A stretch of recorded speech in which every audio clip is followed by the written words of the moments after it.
પ્રિય મિત્રો, જો આપણે ઈશ્વરને અને ઈશ્વરના પવિત્ર વચનોને આધીન થતા નથી તો તેની મોટી કિંમત આપણે ચૂકવવી પડે છે.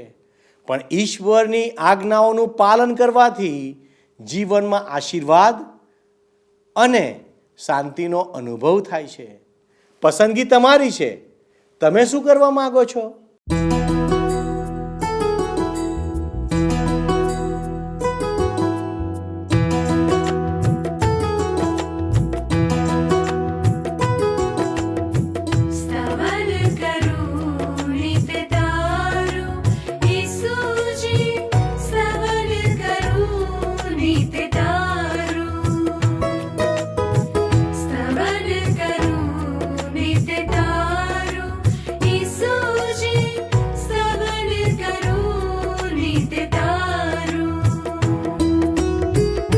आज सवारे साद सुनी तो आज सवारे साद सुनी तो महिमा करूं प्रभु तारो,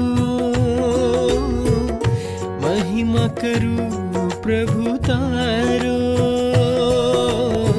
स्तवन करूं नित तारो,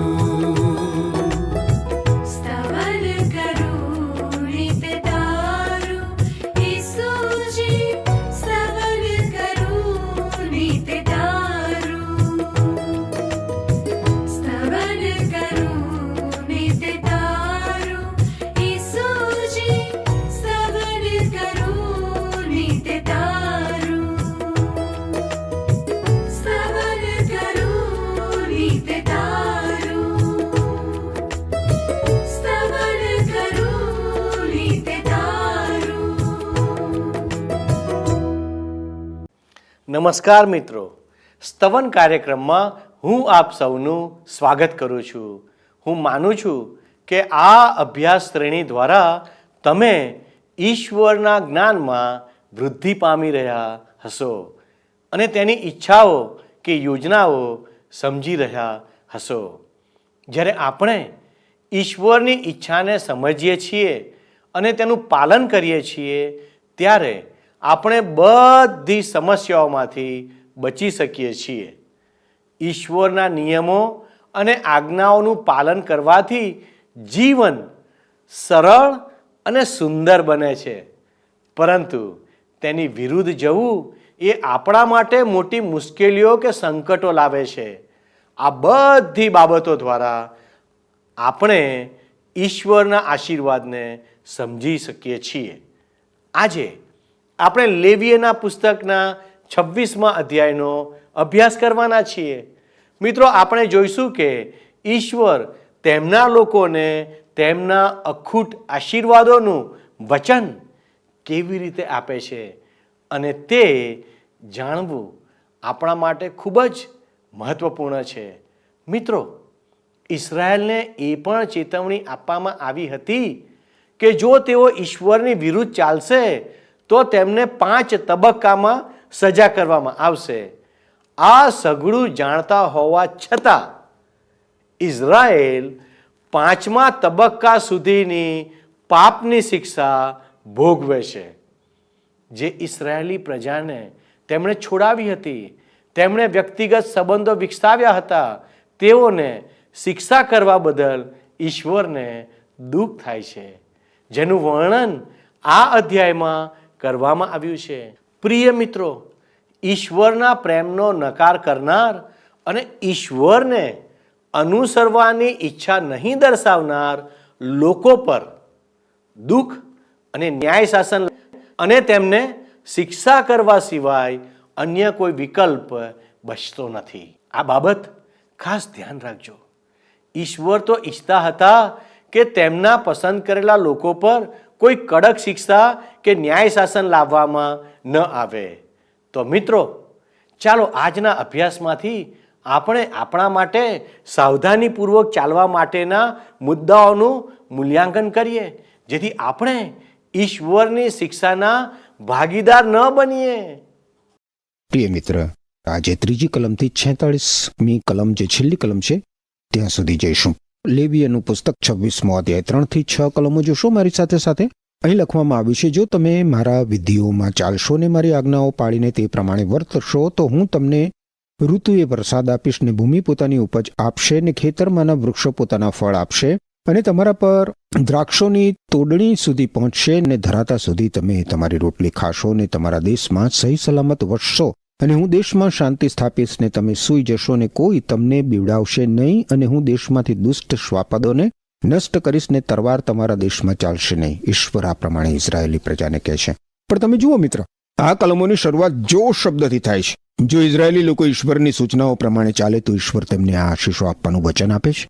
વચનના દેશમાંનો તેમનો વસવાટ તેમને ઈશ્વરની પ્રગટ કરાયેલી ઈચ્છા પ્રત્યે તેમની આધીનતા ઉપર આધારિત હતો.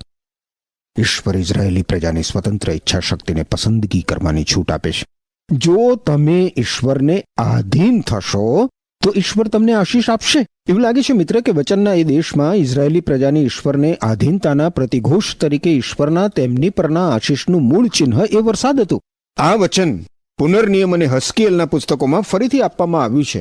હસ્કીએલનું જે પુસ્તક છે, તમે જુઓ મારી સાથે સાથે હસ્કીએલનું પુસ્તક, એના 34મા અધ્યાયની 26 અને 27મી કલમ તમે જુઓ તો લખવામાં આવ્યું છે, હું તેઓને તથા મારા ડુંગરની આસપાસના સ્થળોને આશીર્વાદરૂપ કરીશ. હું વર્ષા ઋતુમાં વરસાદ વરસાવીશ, આશીર્વાદના ઝાપટા આવશે, વળી ખેતરમાંના ઝાડોને ફળ આવશે, પૃથ્વી પોતાની ઉપજ આપશે ને તેઓ પોતાના દેશમાં નિર્ભય રહેશે અને હું તેઓની ઝૂંસરીઓ ભાંગી નાખીશ ને તેમને ગુલામ રાખનારાઓના હાથમાંથી છોડાવીશ. ત્યારે તેઓ જાણશે કે હું યહોવા છું. ઈશ્વર આ પ્રમાણે કહે છે ઇઝરાયેલી પ્રજાને.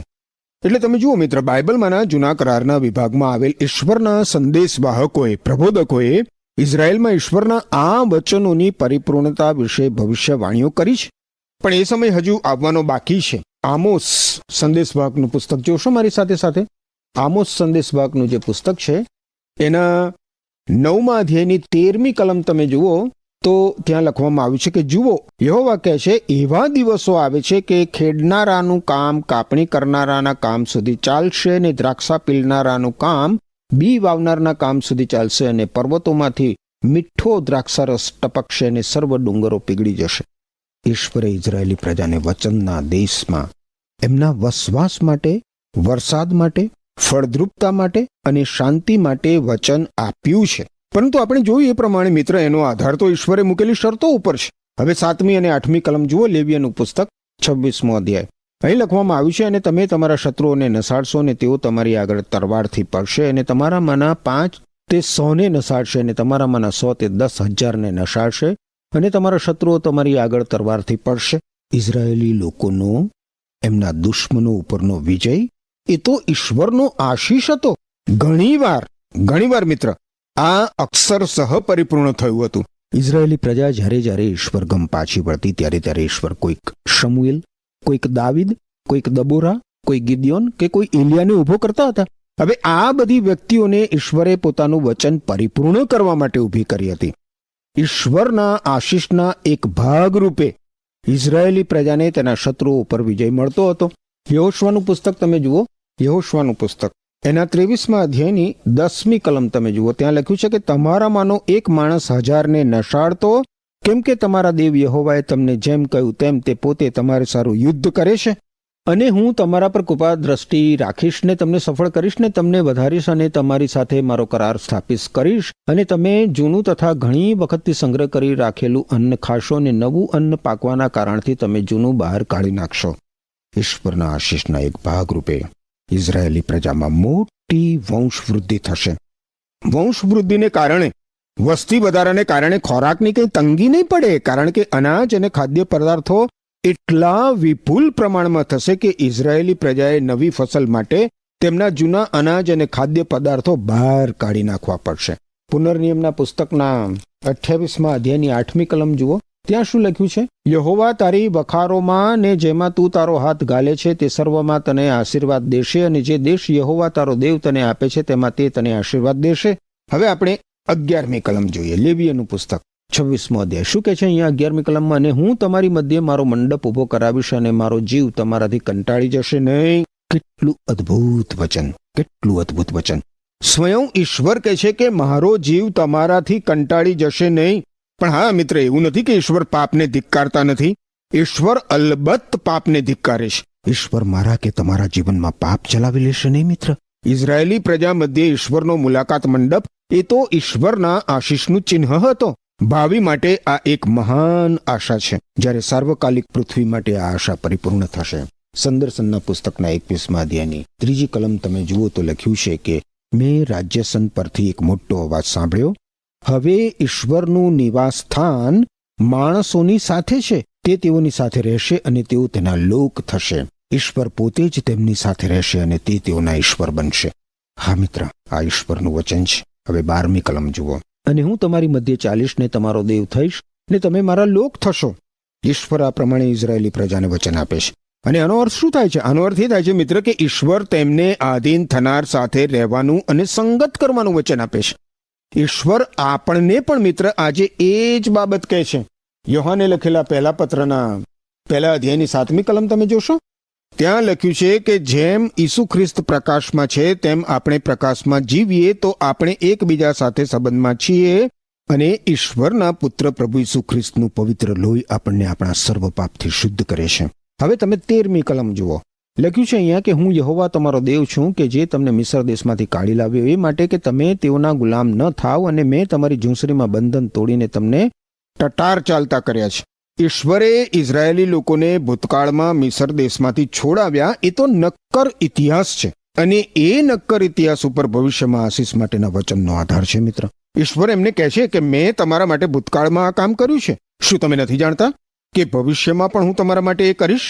ઈશ્વર આજે આપણને એ જ બાબત કહે છે મિત્ર. હવે તમે 14મી અને 15મી કલમ મારી સાથે સાથે જુઓ. અહીં લખવામાં આવ્યું છે, પણ જો તમે મારું નહીં સાંભળો. ઈશ્વર ઇઝરાયેલી પ્રજાને કહે છે કે જો તમે મારું નહીં સાંભળો ને આ સર્વ આજ્ઞાઓ નહીં પાળો, અને જો તમે મારા વિધિઓને તુચ્છ કરો ને જો તમારા જીવ મારા ન્યાયી કૃત્યોથી કંટાળી જાય કે જેથી કરીને મારી સાથે સર્વ આજ્ઞાઓને નહીં પાળતા તમે મારો કરાર તોડો. હવે આ 2 કલમોમાં ઈશ્વરના 4 જો શબ્દને ધ્યાનમાં લો મિત્ર. પહેલો શબ્દ છે જો તમે ઈશ્વરની વાણી સાંભળો નહીં. બીજું છે જો તમે ઈશ્વરની આજ્ઞા પાળો નહીં. ત્રીજું છે જો તમે ઈશ્વરના વિધિઓને તુચ્છ કરો. અને ચોથું છે જો તમારા જીવ ઈશ્વરના ન્યાયી કૃત્યોથી કંટાળી જાય.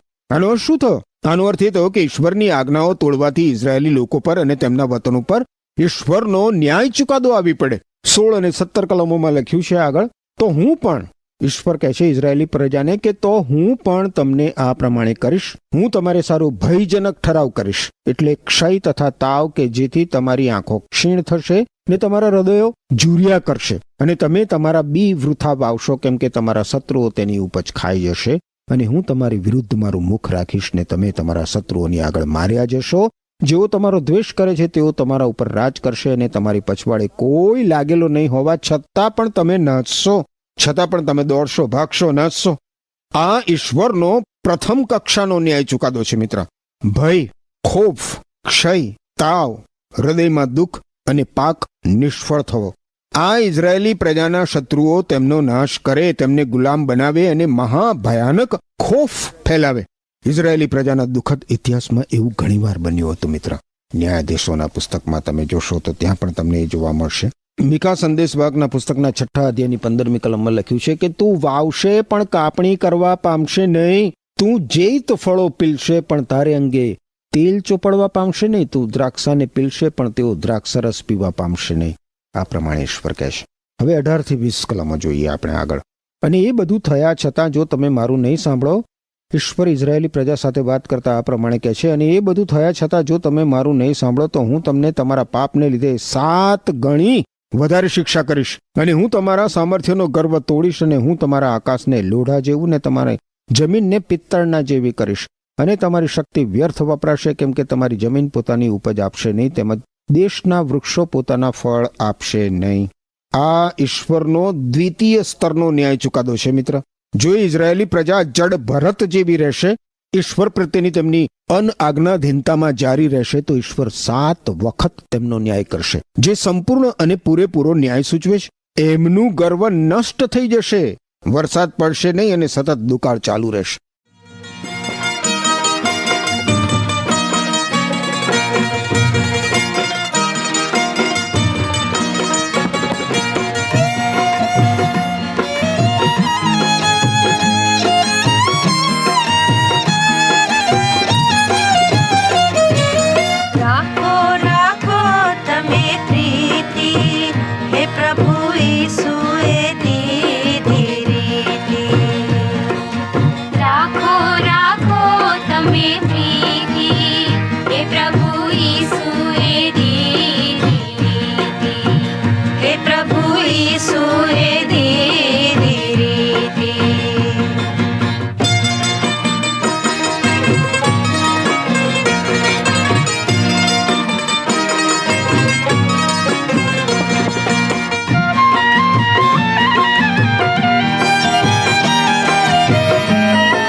ધોયા શિષ્યોના જ્યારે રીત શીખવી તેણે ત્યારે પગ ધોયા શિષ્યોના જ્યારે રીત શીખવી તેણે ત્યારે દુઃખ વેઠ્યું ખ્રિસ્તે ભારી પાપી જન લીધા તારી દુઃખ વેઠ્યું ખ્રિસ્તે ભારી પાપી જન લીધા તારી રાખો રાખો તમે પ્રીતિ હે પ્રભુ ઈસુએ દીધી રીતિ હે પ્રભુ ઈસુએ દીધી રીતિ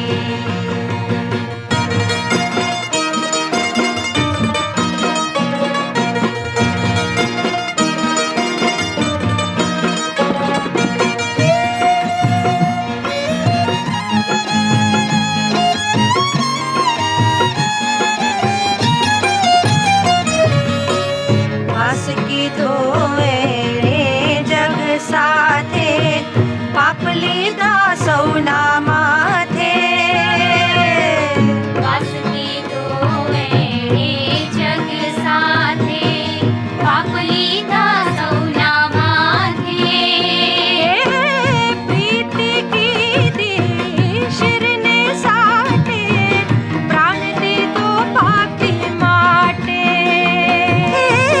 પ્રીતિ કીધી શિરને સાથે પ્રાણ દીધો પાપી માટે રાખો રાખો તમે પ્રીતિ હે પ્રભુ ઈસુએ દીધી રીતિ હે પ્રભુ ઈસુએ દીધી રીતિ 21મી અને 22મી કલમમાં ઈશ્વર કહે છે, અને જો તમે મારી વિરુદ્ધ ચાલશો ને મારું સાંભળવાને નહીં ચાહો તો હું તમારા પાપ પ્રમાણે 7 ગણા પીડાપાત તમારા પર લાવીશ, અને હું તમારી મધ્યે જંગલી શાપાદોને મોકલીશ કે જે તમારી પાસેથી તમારા છોકરાને છીનવી લેશે અને તમારા ઢોરઢાંકને મારી નાખશે અને તમને ઓછા કરી નાખશે અને તમારા રાજમાર્ગો ઉજ્જડ થશે.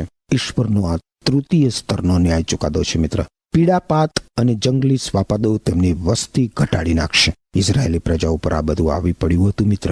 23 થી 26 કલમોમાં આગળ ઈશ્વર કહે છે, અને જો એવી શિક્ષાથી તમે સુધરીને મારી તરફ નહીં વળો પણ મારી વિરુદ્ધ ચાલશો તો હું પણ તમારી વિરુદ્ધ ચાલીશ, અને હું તમારા પાપને લીધે તમને 7 ગણી શિક્ષા કરીશ, અને હું તમારા ઉપર તલવાર લાવીશ કે જે તોડેલા કરારનો બદલો લેશે, અને તમે પોતાના નગરોમાં એકઠા થશો ત્યારે હું તમારામાં મરકી મોકલીશ અને તમે શત્રુના હાથમાં સોંપાશો. ઈશ્વરનો આ કેવો ન્યાય ચુકાદો! જ્યારે હું તમારી ઉપજીવિકાનું ખંડન કરીશ ત્યારે 10 સ્ત્રીઓ એક કલેડામાં તમારી રોટલી શેકશે ને તેઓ તમારી રોટલી તમને પાછી આપશે અને તમે ખાશો પણ ધરાશો નહીં. આ ઈશ્વરનો ચોથા સ્તરનો ન્યાય ચુકાદો છે મિત્ર. 7નો આંક કેટલી વાર આવે છે એ તમે જુઓ. 7નો આંક પૂરેપૂરું પ્રમાણ સૂચવે છે. ઇઝરાયેલી લોકોના શત્રુઓ તેમના સંરક્ષણના બધા જ પ્રયત્નો નાકામયાબ બનાવી દેશે અને લોકોમાં મરકી ફેલાઈ જશે. અંતમાં તેઓ તેમના દુશ્મનોના ગુલામ બની જશે. હવે આપણે 27 થી 29 કલમો જોઈએ. અહીં લખ્યું છે, અને જો આટલું બધું થયા છતાં તમે મારું નહીં સાંભળો પણ મારી વિરુદ્ધ ચાલશો તો હું કોપાયમાન થઈને તમારી વિરુદ્ધ ચાલીશ, અને હું તમારા પાપને લીધે તમને 7 ગણી શિક્ષા કરીશ. થથરી જવાય એવી વાત, અત્યંત કઠોર લાગે એવી વાત. આપણને થાય કે આવું ક્યારેય ના બને તો સારું, પરંતુ એવું બન્યું હતું. યિર્મયાના વિલાપના 4થા અધ્યાયની 10મી કલમ જોજો તમે. ખેર આગળ 30 થી 33 કલમો જોઈશું આપણે. અહીં શું લખ્યું છે, અને હું તમારા પર્વત પરના દેવસ્થાનો તોડી પાડીશ અને મારો જીવ તમારાથી કંટાળી જશે. કેટલી ભયંકર પરિસ્થિતિ! ઈશ્વરનો જીવ જ્યારે મનુષ્યથી કંટાળી જાય ત્યારે એ પરિસ્થિતિ કેટલી બધી ભયંકર કહેવાય. 31મી કલમ, અને હું તમારા નગરોને વેરાન કરીશ ને તમારા પવિત્ર સ્થાનોને ઉજ્જડ કરીશ ને તમારી સુગંધી વસ્તુઓની સુવાસ હું સૂંઘીશ નહીં, અને હું દેશને ઉજ્જડ કરીશ અને તમારા જે શત્રુઓ તેમાં રહે છે તેઓ તે જોઈને વિસ્મિત થશે, અને હું તમને વિદેશીઓમાં વિખેરી નાખીશ ને તમારી પછવાડે તલવાર તાણીશ, અને તમારો દેશ ઉજ્જડ થઈ જશે ને તમારા નગરો વેરાન થશે. ઈશ્વરનો આ 5મા સ્તરનો ન્યાય ચુકાદો છે મિત્ર, અને એ અંતિમ સ્તરનો છે. ઈશ્વર જે કહે છે એ કરે જ છે મિત્ર. આગળ 34 અને 35 કલમો જોઈએ તો અહીં લખ્યું છે, અને જ્યાં સુધી તમારો દેશ ઉજ્જડ રહેશે અને તમે પોતાના શત્રુઓના દેશમાં રહેશો ત્યાં સુધી તમારો દેશ તેના સાબ્બાથો ભોગવશે. હા, ત્યાં સુધી દેશ વિશ્રામ પામશે અને તેના સાબ્બાથો ભોગવશે. જ્યાં સુધી તે ઉજ્જડ રહેશે ત્યાં સુધી તે વિશ્રામ પામશે. એટલે તમે તેમાં રહેતા હતા ત્યારે જે વિશ્રામ તે પામતો ન હતો તે વિશ્રામ તે પામશે. ઇઝરાયેલી લોકો બાબિલની ગુલામીમાં ગયા તેનું કારણ આ છે મિત્ર. 490 વર્ષો દરમિયાન ઇઝરાયેલી લોકોએ જમીનને તેનો વિશ્રામ આપ્યો નહીં, અર્થાત જમીનને 70 વિશ્રામો ગુમાવ્યા. લોકોએ જમીનને વિશ્રામ ના આપ્યો, પણ ઈશ્વર તો આપશે જ. ઈશ્વરે લોકોનો 70 વર્ષ સુધી દેશ નિકાલ કર્યો. તમે જુઓ, ઈશ્વર કેટલા બધા ચોક્કસ છે. આ જ કારણસર ઇઝરાયેલી પ્રજાએ બાબિલમાં 70 વર્ષ ગુલામો તરીકે રહેવું પડ્યું. કાળવૃતાંતનું બીજું પુસ્તક 36મો અધ્યાય 21મી કલમ જોજો. હવે આપણે આગળ 36 થી 39 કલમો જોઈએ. અહીં લખવામાં આવ્યું છે, અને તમારામાંના જે બાકી રહ્યા હશે તેઓના હૃદયમાં હું તેઓના શત્રુઓના દેશો મધ્યે ભય ઘાલીશ, અને પાંદડું હાલવાના અવાજથી તેઓ નાચશે. અને જેમ તરવાર આગળથી કોઈ નાશે તેમ તેઓ નાચશે, અને કોઈ પછવાડે લાગેલો ન હોવા છતાં તેઓ પડી જશે, અને કોઈ પાછળ લાગેલો ન હોવા છતાં જાણે તરવાર પાછળ આવતી હોય તેમ તેઓ એકબીજા ઉપર પડાપડી કરશે. અને તમારા શત્રુઓની સામે તમારાથી ઊભા રહેવાશે નહીં, અને વિદેશીઓ મધ્યે તમારો વિનાશ થશે, અને તમારા શત્રુઓનો દેશ તમને ખાઈ જશે. અને તમારામાંના જેટલા બાકી રહેશે તેટલા તમારા શત્રુઓના દેશ મધ્યે તેઓના અન્યાયમાં ઝૂરી ઝૂરીને મરશે, અને વળી તેઓના પિતૃઓના અન્યાયમાં પણ તેઓ તેઓની સાથે ઝૂરી ઝૂરીને મરશે. ઇઝરાયેલી લોકોની બાબિલની ગુલામગીરી બાદ તેઓ માટેની આ તદ્દન સચોટ ભવિષ્યવાણી છે મિત્ર, કારણ કે એ લોકો પૃથ્વી પરના વિવિધ દેશોમાં વિખરાઈ ગયા છે. એમનો વિનાશ કરવા યહૂદી વિરોધી એક પછી એક મોજાઓ ઇતિહાસમાં આવતા ગયા છે. 40 થી 42મી કલમમાં આગળ લખ્યું છે, તમે જુઓ, અને મારી વિરુદ્ધ જે ઉલ્લંઘન તેઓએ કર્યું તેમાં તેમનો અન્યાય તથા તેમના પિતૃઓનો અન્યાય તેઓ કબૂલ કરશે. એ પણ કબૂલ કરશે કે તેઓ મારાથી ઉલટા ચાલ્યા, તેથી હું પણ તેઓથી ઉલટો ચાલ્યો ને તેમના શત્રુઓના દેશમાં તેઓને લાવ્યો. તે વખતે જો તેઓનું બેસુન્નત હૃદય નમ્ર થયું હશે અને તેઓ પોતાના અન્યાયની શિક્ષા કબૂલ કરશે, તો હું યાકૂબની આગળ કરેલા મારા કરારનું સ્મરણ કરીશ, અને વળી ઈસાકની આગળ કરેલા મારા કરારનું તથા ઇબ્રાહીમની આગળ કરેલા મારા કરારનું હું સ્મરણ કરીશ. ઈશ્વર આ પ્રમાણે કહે છે મિત્ર. ઇઝરાયેલી લોકોએ ભૂતકાળમાં કરેલા ઈશ્વરની આજ્ઞાના ઉલ્લંઘનથી એમના વતન પરનો એમનો હક ઈશ્વર નાબૂદ નથી કરી નાખતા. આ નોંધપાત્ર ભવિષ્યવાણી છે મિત્ર, અને ઈશ્વર કહે છે કે સમય આવશે ત્યારે એ પૂરી કરશે જ કરશે. ઇબ્રાહીમ, ઈસાક અને યાકૂબ સાથે કરેલા કરારને કારણે ઈશ્વર યહૂદી પ્રજાને સમૂળગી નેસ્ત નાબૂદ નહીં કરી નાખે. ઈશ્વર આ લોકોને કહે છે કે જો તેઓ ઈશ્વરને આધીન રહેશે તો તેઓ વતનના દેશમાં તેમનો વસવાટ ચાલુ રાખી શકશે, પણ જો તેઓ ઈશ્વરને આધીન નહીં રહે તો એમનો જરૂર દેશ નિકાલ થશે. પરંતુ એમનો દેશ નિકાલ થયા બાદ જો તેઓ પશ્ચાતાપ કરે અને ઈશ્વરની ગમ વળે તો ઈશ્વર તેમને વતનના દેશમાં પાછા લાવશે જ લાવશે.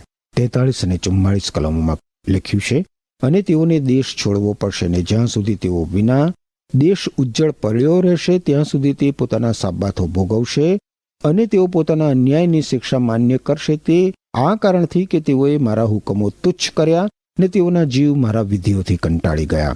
અને એટલું બધું થયા છતાં પણ જ્યારે તેઓ પોતાના શત્રુઓના દેશમાં હશે ત્યારે હું તેઓને ત્યજીશ નહીં, ને તેઓનો પૂરો નાશ કરવાને તેઓની આગળ કરેલો મારો કરાર તોડવા સારું હું તેમનાથી કંટાળી જઈશ નહીં, કેમ કે હું યહોવા તેમનો દેવ છું. આ કલમો બાઇબલમાં બહુ જ ધ્યાનાકર્ષક લાગે છે મિત્ર. આ વિભાગ વાંચ્યા પછી આપણને એમ લાગે કે ઇઝરાયેલી પ્રજા સાથે ઈશ્વરનો વ્યવહાર હવે પૂરો થયો, પણ એવું નથી. 45 અને 46મી કલમ જુઓ. પણ તેઓના બાપ દાદાઓ કે જેઓને વિદેશીઓની નજર આગળ મિસ્ર દેશમાંથી હું કાઢી લાવ્યો, એ માટે કે હું તેઓનો દેવ થાવ, તેઓની આગળ કરેલા મારા કરારનું સ્મરણ હું તેઓની ખાતર કરીશ. હું યહોવા છું. જે વિધિઓ તથા હુકમો તથા નિયમો યહોવાએ પોતાની તથા ઇઝરાયેલ પુત્રોની વચમાં સિનાઈ પર્વત ઉપર મૂસાની હસ્તક આપ્યા તે એ છે. જે રીતે મિત્ર પ્રથમ માનવ આદમ એના પાપ દ્વારા આખી પૃથ્વી પર ઈશ્વરનો ન્યાય ચુકાદો લાવ્યો, એ જ રીતે ઇઝરાયેલી લોકો પણ વતનના તેમના દેશ ઉપર ઈશ્વરનો ન્યાય ચુકાદો લાવ્યા. તેઓના પિતૃઓ સાથેના ઈશ્વરના કરારને કારણે ઈશ્વર તેઓને તેમના દેશમાં પાછા લાવશે અને તેમને આપેલા બધા જ વચનો પરિપૂર્ણ કરશે. લેવીયના પુસ્તકમાં ઈશ્વરના નિયમો આપવાનો અહીં અંત આવે છે મિત્ર. મૂસાએ નિયમ આપ્યો, જ્યારે પ્રભુ ઈસુ ખ્રિસ્તે આપણને ઈશ્વરની કૃપા આપી છે. એ ઈશ્વરની કૃપા આજે તમારા અને મારા માટે પ્રભુ ઈસુ ખ્રિસ્તમાં ઉપલબ્ધ છે. એ કૃપા પ્રાપ્ત કરવા માટે ઈશ્વર તમારી સહાય કરો. આમેન. મિત્રો, આપણે શીખ્યા કે ઈશ્વરે હંમેશા પોતાનું વચન પરિપૂર્ણ કર્યું છે. પછી ભલે તે વચન આશીર્વાદના રૂપમાં હોય કે પાપની શિક્ષાના રૂપમાં હોય. પ્રભુ ઈસુમાં વિશ્વાસ કરનારાઓને મૂસાના નિયમશાસ્ત્ર પ્રમાણે દરેક બાબત લાગુ પડતી નથી, પરંતુ જેમ ઇસ્રાયેલીઓ ઈશ્વર તરફ પાછા વળ્યા અને ઈશ્વરે ઇબ્રાહિમ, ઈસાક અને યાકૂબ સાથે કરેલા કરારને કારણે તેમને પુનઃસ્થાપિત કર્યા, તેમ વિશ્વાસીઓને ઈશ્વરની વિરુદ્ધ જવા બદલ શિક્ષા કરવામાં આવશે. પરંતુ ઈસુ ખ્રિસ્તની કૃપાને કારણે જો આપણું તારણ થયેલું હશે તો આપણે સ્વર્ગમાં પ્રવેશ કરી શકીશું. પરંતુ ઈશ્વરના લોકો તરીકે ઘણી પરિસ્થિતિઓમાં આપણે બીમારી અને સમસ્યાઓનો સામનો કરીએ છીએ, કારણ કે ઈશ્વર આપણને તેમના માર્ગ પર ચાલવા માટે શિસ્તના સાધન રૂપે શિક્ષા કરે છે. તેથી આપણે સાવચેત રહીએ અને આપણી જાતની અને આપણા પરિવારની તપાસ કરીએ કે આપણે ઈશ્વરના માર્ગમાં ચાલી રહ્યા છે કે નહીં. પાપ, બંધ અને અનાજ્ઞાકીયતાની સૌથી મોટી કરુણતા એ છે કે ઈશ્વરને પોતાની સંપૂર્ણ પવિત્રતા અને ન્યાયપણાને લીધે આપણી વિરુદ્ધ ન્યાયાસન લાવવું પડે છે. પાપ અને બંધ સતત રહેવાને કારણે અને ઈશ્વરની હાજરી, સંભાળ, સામર્થ્ય અને કૃપાની અવગણના કરવાને કારણે આપણે પોતાને તેમના ન્યાયાસન આગળ લાવીએ છીએ. તેમના કોઈ પણ પ્રકારના રક્ષણ અને માર્ગદર્શનના અભાવે આપણે આપણા જીવનોને સમસ્યાઓ અને જોખમો સમક્ષ ખુલ્લા મૂકી દઈએ છીએ. ઈશ્વરનો નકાર કરવાની ઘણી મોટી કિંમત આપણે ચૂકવવી પડે છે, પરંતુ તેમની યોજનાનો ભાગ બનવું, તેમની હાજરીનો આનંદ માણવો અને તેમની સંભાળ નીચે રહેવું, તે તો જીવનના સૌથી મહાન આશીર્વાદો છે. ઈશ્વર તમ બધાને તે માટે માર્ગદર્શન આપે, એ જ મારી પ્રાર્થના છે. આમેન. શું તમને આ કાર્યક્રમ ગમ્યો? અત્યારે જ અમને મિસ કોલ કરો.